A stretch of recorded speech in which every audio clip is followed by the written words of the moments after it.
Ever heard of a place like barely bigger than a park that kind of pulls the financial strings of like the whole world? And I don't mean like some superhero movie. It's the City of London.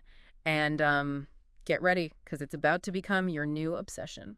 Well, what's really wild is, it's not just some district within London. Right. It's practically its own city Yeah. within a city, like it's got its own rules, its own crazy history that could make a history buff's head spin. So we're diving deep into all of that, the history, the how it's run, and yes, even those interesting tax strategies that make it the financial haven it is. So get ready, because here we go. It's amazing to think, this global financial powerhouse, it traces back to like the Romans right here in Britain. Oh, come on, really? Like back when, togas were all the rage. Okay, give me the highlights. So picture this. Romans set up shop. Fast forward a few centuries. Bam. The Norman Conquest, 1066, shakes things up. But then it's the 17th, 18th centuries where the city of London gets serious about, like, money.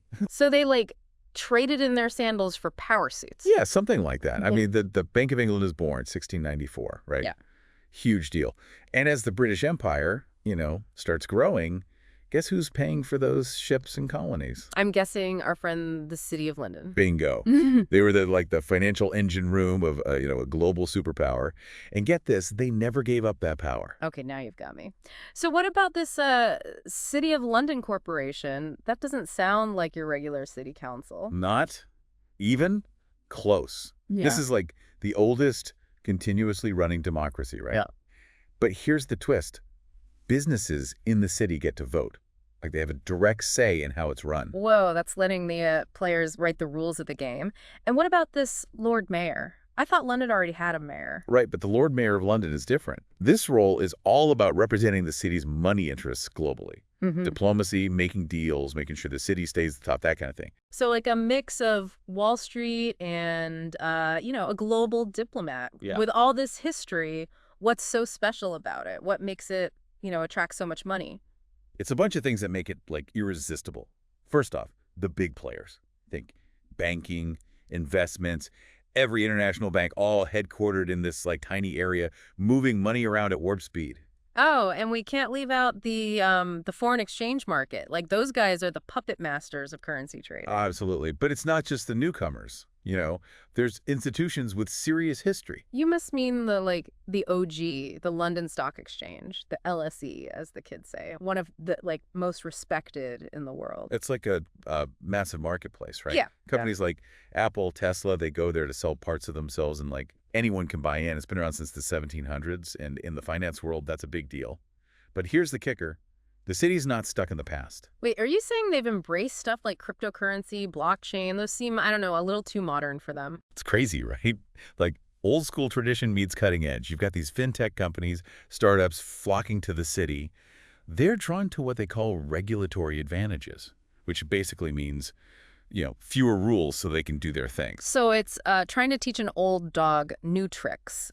But this is one powerful, rich dog. Exactly. It's a balancing act, that's for sure. And it'll be fascinating to see how it, all plays out.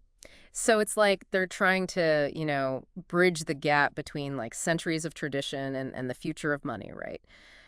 But let's talk taxes. What's the deal with the City of London and taxes? Because I've always heard it's, a bit of a tax haven. Well, it's not as simple as that. I mean, it's more nuanced. Nuanced how? Well, think of it this way. The UK, in general, they've set up their corporate tax rates to be like really competitive. Right. And that's not just the City of London, but it matters.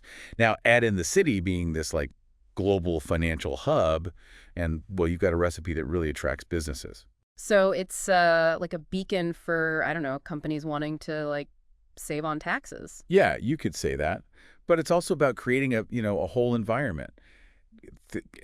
Well-paying jobs, more spending on like fancy apartments, restaurants. It all goes back into the UK economy. Rising tide lifts all boats, right? That's the idea.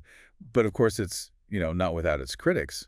Some people say the wealth doesn't spread out enough, so you get, inequality. Maybe it even hurts other parts of the UK economy. Right. Two sides to every coin, I guess. Exactly. And that's what makes this so interesting. It's not, black and white. It's about understanding how the system has like evolved over such a long time. Speaking of complex, what about those complex international structures I hear about? Are those what I think they are? Ah, the world of international finance, right.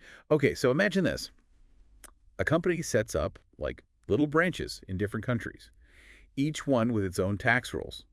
And by, being smart about where they do what, they might pay less taxes overall. It's legal, but it does make you wonder if it's, fair to everyone. So less about avoiding taxes, more about, like, being strategic. Yeah.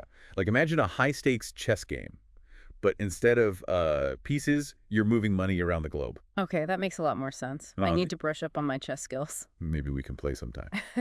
But for now, let's talk about non-dom status. It's another interesting thing about the city. Yeah, I've heard that term, but I'm a little fuzzy on, what it actually means. Basically, it lets foreigners living in the UK maybe not pay UK taxes on money they make outside the UK.